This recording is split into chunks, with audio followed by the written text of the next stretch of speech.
महाकुंभ 2025 में चर्चाओं में आई हर्षा रिछारिया, जो पहले मॉडलिंग की दुनिया में अपने आप को आजमाने के बाद अचानक साधुत्व जीवन उन्होंने अपनाया और अपनी प्रेजेंस उन्होंने रखते हुए श्रीधाम वृंदावन से उन्होंने एक पदयात्रा का आह्वान किया, जिसमें उद्देश्य ये कहा गया कि युवाओं को सनातन के प्रति जागरूक करने के उद्देश्य से हर्षा रिछारिया जी ने ये एक पदयात्रा, जिसकी शुरुआत श्रीधाम वृंदावन से करते हुए और जिसको उन्होंने गंतव्य रखा अपना संभल को इन्होंने चुना।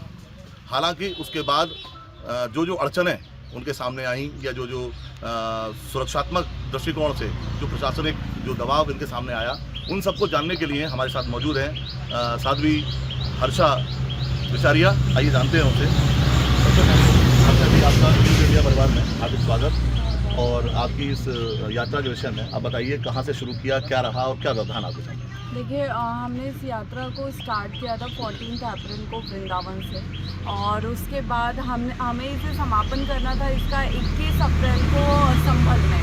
और इसका उद्देश्य सिर्फ इतना था कि हम सनातन धर्म और संस्कृति के प्रति युवाओं में जागरूकता ला सकें, और इसके साथ ही हम नशा मुक्त भारत की तरफ पहल कर सकें, और इसके साथ ही जो बच्चे अपने परिवार से, अपने माता पिता से विमुख हो रहे हैं, उन्हें समझा सकें, उन्हें उनके परिवार के प्रति वापस ला सकें। तो ये छोटे छोटे उद्देश्य हम लेके चले थे, और हमें लग रहा था कि अगर इस पूरी यात्रा से अगर 10 लोग भी जागरूक होते हैं ना, तो वो हमारे लिए बहुत बड़ी कामयाबी, बहुत बड़ी सफलता होगी। हमने इस यात्रा को शुरू किया। यात्रा शुरू करने से जस्ट पहले वृंदावन से, क्योंकि ये मेरी ज़िंदगी की पहली यात्रा है, ऐसी कोई पद यात्रा है, तो वृंदावन में हमें LIU से हमारे पास सर भी आए थे और उन्होंने पूरी डिटेल भी ली थी। और उस दिन मेरे पास प्रॉपर पूरा आवेदन लिखा हुआ रखा था। वो आए, उन्होंने हमसे पूछी, डिटेल्स ली, मैंने सब उनको लिखवाया। उसके बाद मैंने उनसे पूछा कि सर कहाँ क्या आवेदन देना है, आप मुझे बता दीजिए, क्योंकि मेरा फर्स्ट टाइम है, आप लोग मुझे गाइड करेंगे तो ये मेरे लिए बेटर होगा। तो उन्होंने बहुत स्माइल के साथ बोला कि नहीं, जब हमारे पास सूचना आ गई है तो अब हम सबको बोल देंगे, आपको कहीं कोई आवेदन देने की ज़रूरत नहीं है। मैंने कहा सर, अलीगढ़ आएगा बीच में, संभल हमें पहुंचना है, अगर कहीं देना है तो प्लीज़ मुझे गाइड कर दीजिए। उन्होंने मना कर दिया कि नहीं, आपको नहीं देने की ज़रूरत है, पूरा हम करेंगे। मैंने कहा ठीक है, शायद ऐसा ही होता होगा। हमने अपनी यात्रा शुरू की। यात्रा शुरू करने के बाद हम पहुंचे इगलास में हमारे पास पुलिस आती है। उन्होंने बोला कि आपको लाइक अलीगढ़ के पहले उन्होंने ये बोला कि संभल बॉर्डर के अंदर एंटर करने की आपको परमिशन नहीं है। हमने कहा ठीक है, एटलीस्ट अब मैंने इतना किलोमीटर चल लिया है तो कम से कम मैं अलीगढ़ में पहुँच के तो देखती हूँ क्या होता है। अलीगढ़ हम जैसे तैसे आए, अलीगढ़ में हमारे पास SHO सर आए, CO सर आए, और उन्होंने बोला कि भाई पहले ये था कि संभल के बॉर्डर आपको क्रॉस नहीं करनी है, उसके बाद पता चला कि आप अलीगढ़ से आगे नहीं जा सकते हो। सडनली हमें ये पता चलता है, तो हमारे लिए वो बहुत अजीब सा था। फिर मैंने पूरी बात उनको बताई कि सर ऐसा ऐसा हुआ है। उसके बाद उन्होंने बोला कि नहीं, आप अलीगढ़ से बाहर नहीं जा सकते। नेक्स्ट मॉर्निंग हमने उनसे बोला कि सर कम से कम हमने इतना किलोमीटर जो चल लिया है, उसके बाद आप इतना तो कीजिए कि हम गंगा घाट पे जाके इस यात्रा का समापन कर पाए। इतनी धूप में पैदल चलना, वो भी मैं ज़िंदगी में पहली बार आई हूँ।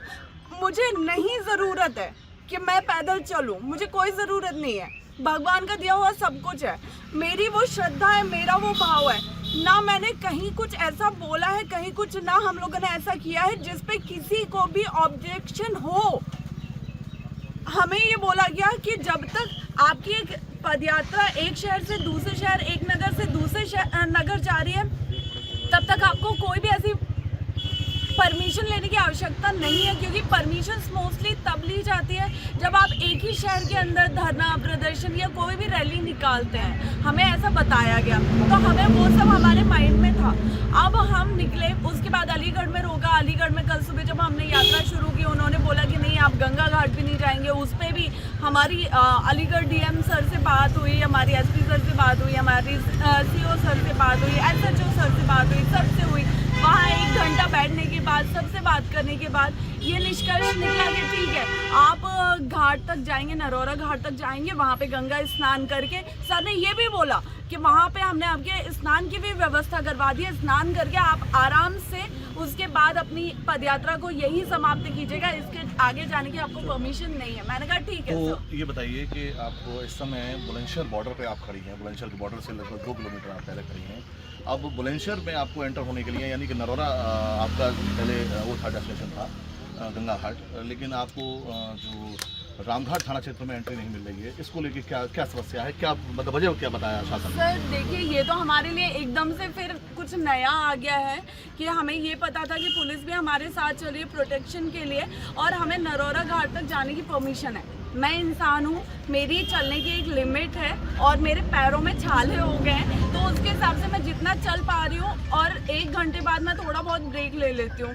सडनली हमारे पास इगलास पुलिस से कॉल आता है कि आप जहाँ हो आपको वहीं से वापस जाना है। मैंने कहा क्यों जाना है? हमें नरौरा घाट तक की परमिशन कल मिली है, और वही माइंडसेट करके हम आ रहे हैं कि घाट पे पहुँच के हम इसका समापन करते हैं। फिर सडनली सबकी तरफ से मना हो गया कि नहीं, आपके लिए ऑर्डर्स आ गए, आपको नहीं जाने को मिलेगा। हम कुछ भी ऐसा नहीं कर रहे हैं, ये सबके सामने, उसके बाद ऐसा हो रहा है, तो ये बड़ी अजीब बात है। तो ऋषा जी, जैसे कि इस समय एक सनातनी सरकार मतलब कही जा रही है, योगी आदित्यनाथ सरकार है, और सभी साधु संतों को या सात्विक गति के लोगों को इस समय काफ़ी लिबर्टी मिली हुई है और एक माइलेज मिला हुआ है, लेकिन उसके बाद आप जो ये कि सनातन को के प्रति जागरूक करने का जो काम कर रही हैं युवाओं को, उसमें फिर ये व्यवधान आ रहा है। आप सरकार को इस मामले में कैसे देखती हैं?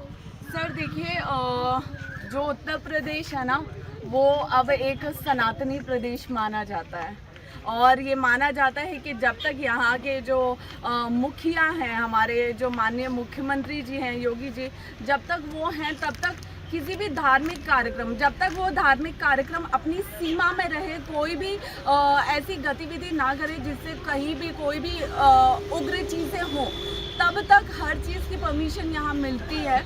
और अगर यहाँ पे आके मैं खुद को उनकी बेटी ही कहूँगी कि यहाँ पे आके उनकी बेटी को इस तरह रोका जा रहा है और ये व्यवधान उत्पन्न किए जा रहे हैं, तो ये बहुत बड़ी आश्चर्यजनक बात है। क्योंकि मैं जो अपने खुद के घर से निकली हूँ युवाओं को जागरूक करने के लिए, आप एक और युवा को रोक रहे हैं धर्म के रास्ते पे आगे बढ़ने के लिए, और इससे बहुत से युवाओं का मनोबल टूटेगा। अब क्या आश्वासन आपको दिया गया? आपकी किन उच्चाधिकारियों से बुलंदशहर में बात हुई है, या अब आपका क्या प्लान है, क्या स्ट्रेटजी रहेगी? देखिए, हमारी बात हो रही है, अभी फ़ोन पे बात हुई है, उन्होंने बोला है कि ठीक है, आप कम से कम वहाँ तक जा सकते हैं जहाँ पे आपके खाने पीने की व्यवस्था है जरगवा में। लेकिन फिर पुलिस वाले सर ने हमको रोक दिया कि नहीं, अभी हमारे बॉस आ रहे हैं, सर आ रहे हैं, आपको तब तक रुकना पड़ेगा। तो आप देखिए ना कि हम अपनी ऑन द स्पॉट खाने की, रुकने की व्यवस्था बनाते हुए चल रहे हैं। ईश्वर खुद ऐसा कर रहा है। लेकिन अभी हम सुबह ब्रेकफास्ट करके निकले थे, मैंने अभी कुछ नहीं खाया। ये था कि वहाँ पहुँच के 3-4 घंटे रेस्ट कर लेंगे, कुछ खा लेंगे। अभी बैठे हुए हैं, बीच में इंतज़ार कर रहे हैं परमिशन का कि कब कॉल आएगा, कब कोई आएगा, हमें आगे जाने देगा। तो हम बस बैठे हुए हैं, हमें नहीं समझ में आ रही कि हमें क्या करना है।